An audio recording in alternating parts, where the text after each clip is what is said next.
Hi, it's me again. Now, I've read some articles before where they're just stating the complete bleeding obvious. This headline, yeah, it is completely bleeding obvious, isn't it? BBC licence fee is unenforceable and unfairly targets vulnerable women, but this time, says Culture Secretary Lisa Nandy. We've been saying it for quite a while. It is completely unenforceable. How is it okay to tax the British people £174.50 per household, and they want to change it to be per person? They do. To fund one broadcaster. One. Whether you want to watch them or not, you have to pay them in order to watch stuff on other channels or any sport live or anything. It is unenforceable and it's unrealistic. And Culture Secretary Lisa Nandy started saying it, which probably means she's already figured out another plan for the licence fee, which will get the BBC more money from your pockets. Let's have a look. Speaking to the Telegraph, Lisa Nandy acknowledged that there are problems with the fee and that fewer and fewer people are paying it. I love that. It's like 500,000 more people a year choosing to not pay it. And it's a lot of people. I still get it now. Every now and then I'll get into a conversation with it in public or in a pub or something, and people do genuinely still believe that if you own a television, you must pay the licence fee. For about it's more than 10 years now, I haven't had one. And the only thing I do really miss out on is live sport. But that is why pubs exist, isn't it? You'll be amazed at how much, if you're new to it all, you will be amazed at how much you can watch. So I'm not surprised fewer and fewer people are paying it. £174.50 a year is a lot of money to a lot of people. It's unenforceable, and particularly I've been concerned about the way it's been enforced in the past, with women, particularly vulnerable women. Why just women? I mean, I have been concerned about the way it's been enforced in the past because I see more of the goon videos and hear more stories about how they are treating everybody, not just women. It is bad. I mean, it is disproportional. There's more women in it, but let's face it, the goons will stitch anyone up. They don't care. She needs to spend more time watching videos of them because they are shocking. So we know there are problems with the licence fee system as it currently exists. We're about to kick off the charter review, and as part of that, we're reviewing the licence fee. Yeah, I mean, regular viewers and people who know about this will know that the licence fee is enforced by a royal charter, money collected by the government, distributed to the BBC, blah, blah, blah. It's up for review. It's up for review in 2027, but it's like mid-25 now. It can't be changed now. Like, even if tomorrow she said to the BBC, right, that's it, we've worked the charter out, there's no more licence fee for you, that only gives them 18 months, 2 years to implement the changes. They will say that won't be enough. So there's only one way it's two ways it could go, I guess. I think it's just going to get renewed again. They'll give them another 5 years or 10 years. Or the only other way it can go, other than getting rid of the licence fee, is they will convert it into a tax, because then the BBC won't have to do anything. Because the government collect the money, just give it to the BBC. She's probably got an idea of what she wants to do, but she's going to need to be the one still sitting in that seat when it comes time for the charter to be implemented. Otherwise, we get the same problem that we had with Nadine Dorries. She had all these ideas, but, she wrote them all down, done some planning, talked to some people, and then as soon as she left the job, someone came in and just threw her paperwork out the window. And they put their new paperwork in, and then someone else came in and threw their paperwork out the window. We don't know what's going to happen.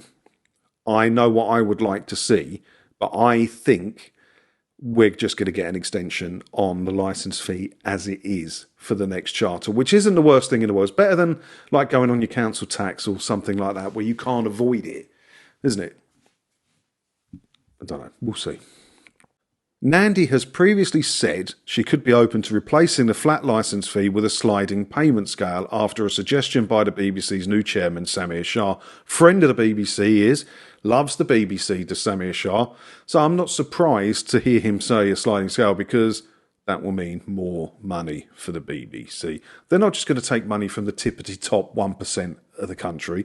Us in the middle are going to be squeezed. People on lower incomes are going to be squeezed.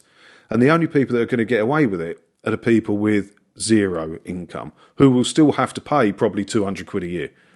That's just a way to make more money. Ignore the sliding payment scale bit. It's not fairer for everybody. It's worse for everybody.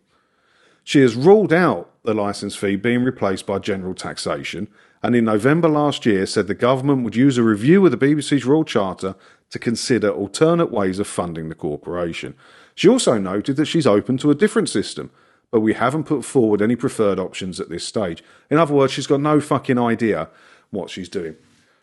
ITV survive and thrive and make more stuff that's talked about than the BBC in recent years, didn't they? And they do that all by funding themselves through advertising. ITV are incentivised, and Channel 4 and Channel 5 are incentivised to make better stuff. If they make crap that no one wants to watch, they won't make any advertising revenue, because the tariff that they can charge for the revenue comes from how many viewers they get. So they're incentivised to do better. The BBC is not incentivised to do better.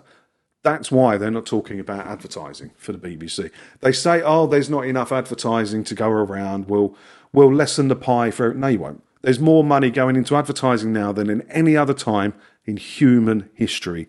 There's enough money to go around. The reason they're not talking about the BBC going into advertising is because no advertisers want to work with them, because they don't get any viewers. And that's why they don't really want to do a subscription thing, because they're making shit that no one wants to watch. Who's going to subscribe?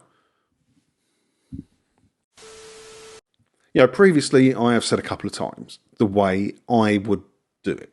And what I would do is I'd keep BBC One and I'd keep the rolling news channel. And let's not forget, speaking of the news channel, just quickly, they did change it. There was all that furore, wasn't there, a year or two ago, where they're changing the way BBC News works.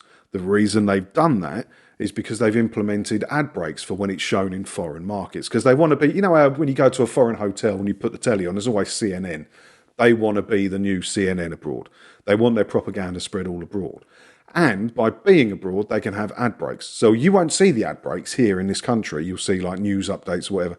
Like if you watch Sky News live on YouTube, which you can't do without a TV license, but I can do at work. When you do that, you get like new little mini news updates and little mini weather updates, stuff like that. That's what's happening with BBC News. So they've already set that up for advertising. So show ads on that. Keep BBC One, show ads on that. But here's the key. Charge a subscription for iPlayer.